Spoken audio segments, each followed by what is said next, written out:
but as a future Palestinian state. The challenges of governing for the Palestine Authority are extraordinarily complex. This is an authority that has very little authority. It has virtually no power. Its power is derivative. It has the power that is given to it by Israel, and at any moment, any of those powers can be taken away. It was very convenient to believe that there is no occupation, that the occupation is over. How many aspects in your life somebody else determines for you? This is occupation. And Israel could determine, in the last 10 years, could determine everything. But everybody heard Arafat saying 10 times, to 100 times, that Ramallah is liberated and Gaza is liberated. How can it be liberated if there is an army around it?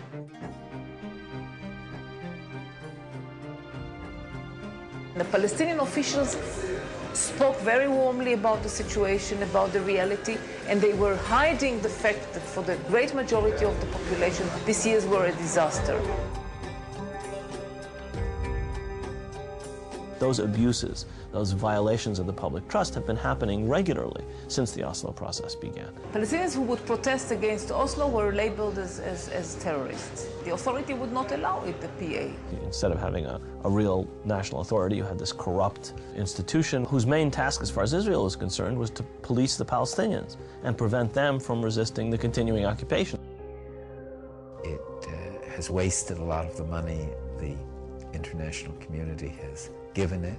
One sees the villas of the leading Palestinian officials and the poverty with which the Palestinian masses are living in.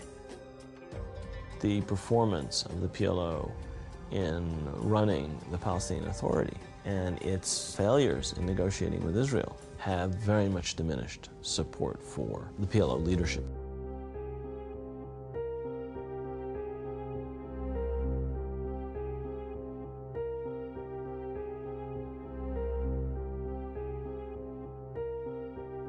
While Americans were being told by the media that a peace process was moving forward, Israel continued its policy of home demolitions. Since 1967, about 12,000 Palestinian homes have been demolished. More than 700 of those homes were demolished during the Oslo peace process. What you've got to have, and I think it's a fair demand on the part of Palestinians, that during the process of negotiation, you're not turning over more and more territory to Israeli settlers and changing the character of the land that you're supposed to be negotiating about. The notion that this is going to be a negotiable question does not ring true to any Palestinian who lives up against one of these settlements, which are continually expanding. And what does it mean to expand? It means you steal more land. Abdul Jawad is a Palestinian farmer whose family has lived there and tended the land for centuries. The Israeli authorities have confiscated countless acres of their farmland. شوف الشجر اللي كان ما أحلى اللي كان موجود هون. يعني كيف واحد بقعد في جنة أنا مسوي جنة هون. شوف شو بدال الجنة شو سووا معاي. شوف شو عليك بتتفرج شو هذا اللي سووه هون.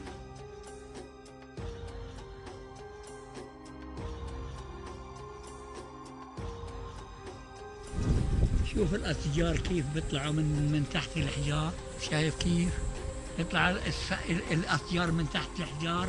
مش حرام هذا يبقى بدل ما يقعد بني آدم اللي بيقول الله، مش حرام هذا يقعد بداله حجر زي هذا. هذه معيشتنا، لا إنا لا برا ولا بحرا ولا جو، هذه المعيشة تاعنا وبنستنى لطف الله. شو نعمل؟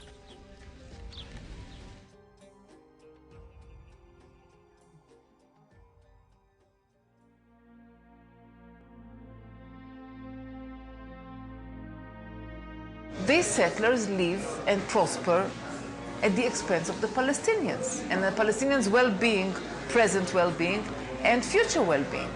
And they don't see this horrible disproportionate allocation of resources where Jewish settlers get water and electricity and gas, garbage pickup, all kinds of things that their Palestinian neighbors don't get because of the military occupation. هذيك المنطقة منطقة بين العين ممنوعة تيجي علينا. هذول الدور شوف يعني في واحد شوف يعني واحد بحوث في قلب الدور من العرب ولا واحد بحوث من العرب موجود هناك. هذه السيارة يعني لو ما إسرائيلية بعدوهاش. They lost the middle of the valley for a bypass road, which is now an Israeli-only bypass road. They can't drive on it to go to their homes. The thing is extremely ugly to watch. I mean, this is just day-to-day life. I'm not talking about the fighting here. I mean, you walk through Hebron, it's an Arab city, 100,000 Arabs, a couple hundred Jews. Settlers walking around with rifles, looking as if they own the place. Settlers can go in a Palestinian village and burn the fields there, destroy the house, hit Palestinians, even shoot Palestinians.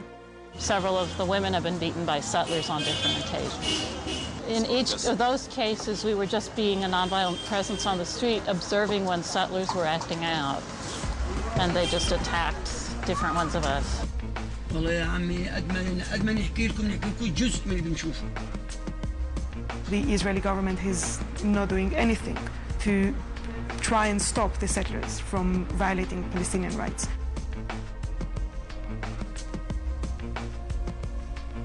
From all the cases that settlers actually killed Palestinians, very few were accused of murders, but then the president came and gave amnesty or shortened the punishment that they received from the court.